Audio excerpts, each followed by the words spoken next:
Okey, Assalamualaikum dan selamat sejahtera. Saya Cikgu Umaira. Pada kali ini akan membincangkan bab 3 iaitu penaklukan logik bagi silibus matematik KSSM tingkatan 4. Jadi standard pembelajaran kita pada hari ini ialah untuk menentukan nilai kebenaran suatu pernyataan majmuk. Bagaimanakah anda menentukan nilai kebenaran suatu pernyataan majmuk? Jadi sebenarnya pernyataan majmuk ialah gabungan dua atau lebih pernyataan dengan menggunakan perkataan dan atau. Okey, murid-murid, saya ambil satu contoh yang mudah. Katakan saya ada pernyataan yang pertama, Ali datang ke sekolah. Pernyataan yang kedua, Abu datang ke sekolah. Jadi saya boleh gabungkan kedua-dua pernyataan ini menggunakan perkataan dan atau yang membawa definisi yang berbeza. Jadi sekiranya saya gabung guna dan, Ali dan Abu datang ke sekolah. Bermakna kita faham kedua-duanya datang ke sekolah. Kita juga boleh gabungkan menggunakan perkataan atau. Ali atau Abu datang ke sekolah. Jadi di sini kita faham hanya salah seorang sahaja yang datang ke sekolah. Kesimpulannya untuk pernyataan majmuk, kita menggabungkan dua pernyataan sama ada menggunakan perkataan dan atau. Okay, kita lihat contoh 5 di dalam buku teks.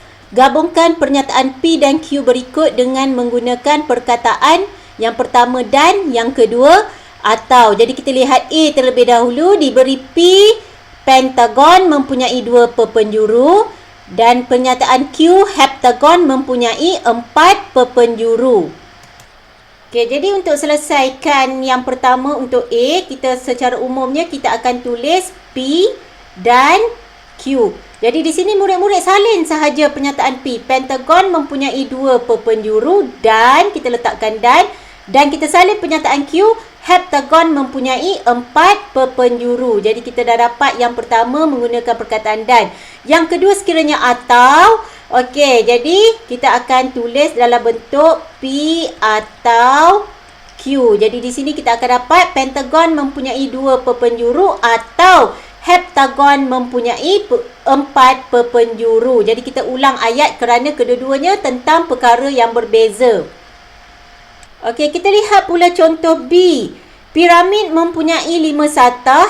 Yang kedua, pernyataan Q juga berkenaan dengan piramid, iaitu piramid mempunyai 5 bucu. Jadi bila kita bercerita tentang benda yang sama, jadi kita tak perlu ulang perkataan piramid 2 kali.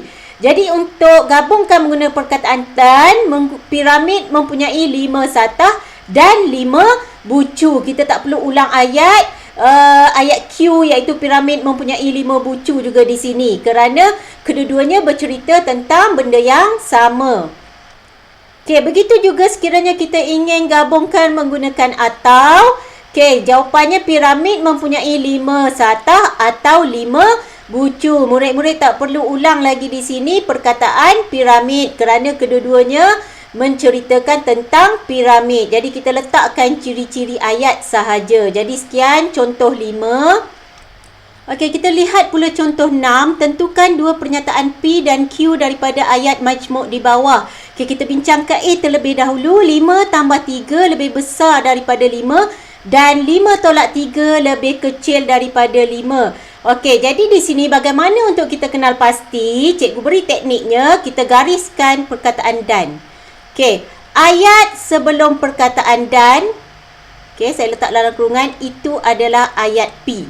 Dan ayat selepas perkataan dan, okey, kita padam sikit dekat sini sebab cikgu dah tertutup ayat tu. Okey, ayat selepas perkataan dan itu adalah ayat Q. Jadi dekat sini kita dapat jawapan P adalah 5 tambah 3 lebih besar pada 5 dan Q 5 tolak 3 lebih kecil daripada 5. Jadi kita dah selesai jawapan untuk A. Okay, kita bincangkan pula untuk B. Jadi langkah tadi saya kata kita gariskan penggunaan ayat gabungan kita. Jadi di sini kita gunakan dan. Okey, jadi 9 dan 91 ialah nombor perdana. Jadi di sini bermakna kedua-duanya mempunyai ciri yang sama. Jadi untuk sebelum dan yang pertama, okey, ayatnya 9 ialah nombor perdana. Jadi itu adalah untuk ciri untuk ayat P. Okey, jadi kita teruskan. Jadi kita teruskan pula untuk C. Okey, sekarang kita gariskan ayat penggunaan ayat gabungan kita, iaitu atau. Jadi semua yang berada di depan perkataan atau itu adalah pernyataan P. Dan semua yang berada di belakang perkataan atau itu adalah pernyataan Q. Jadi kita boleh buat kesimpulan jawapan di sini. Jadi kesimpulannya ayat P adalah 2 kuasa 2 sama dengan 4 dan Q kita adalah 2 kuasa 3 sama dengan 8. Okey, begitu juga dengan yang terakhir iaitu negatif 9 lebih kecil daripada 10 atau 9 lebih kecil dari 10. Jadi murid-murid gariskan perkataan atau di sini. Jadi semua ayat yang berada di depan perkataan atau itu adalah ayat bagi pernyataan P dan semua ayat yang berada di belakang pernyataan atau itu adalah ayat Q. Jadi kita dah jelas jawapan di sini. Jadi kita dapat jawapan untuk P negatif 9 kecil daripada 10 dan Q 9 lebih kecil daripada 10. Okey, sekian saja untuk video kali ini iaitu bagaimana kita ingin menggabungkan dua pernyataan menjadi pernyataan majmuk menggunakan perkataan dan atau, dan bagaimana pula sekiranya kita ada satu pernyataan majmuk, kita ingin nyatakan pernyataan P dan Q. Jadi saya harap video ini dapat memberi manfaat kepada semua yang menontonnya. Sekian, terima kasih.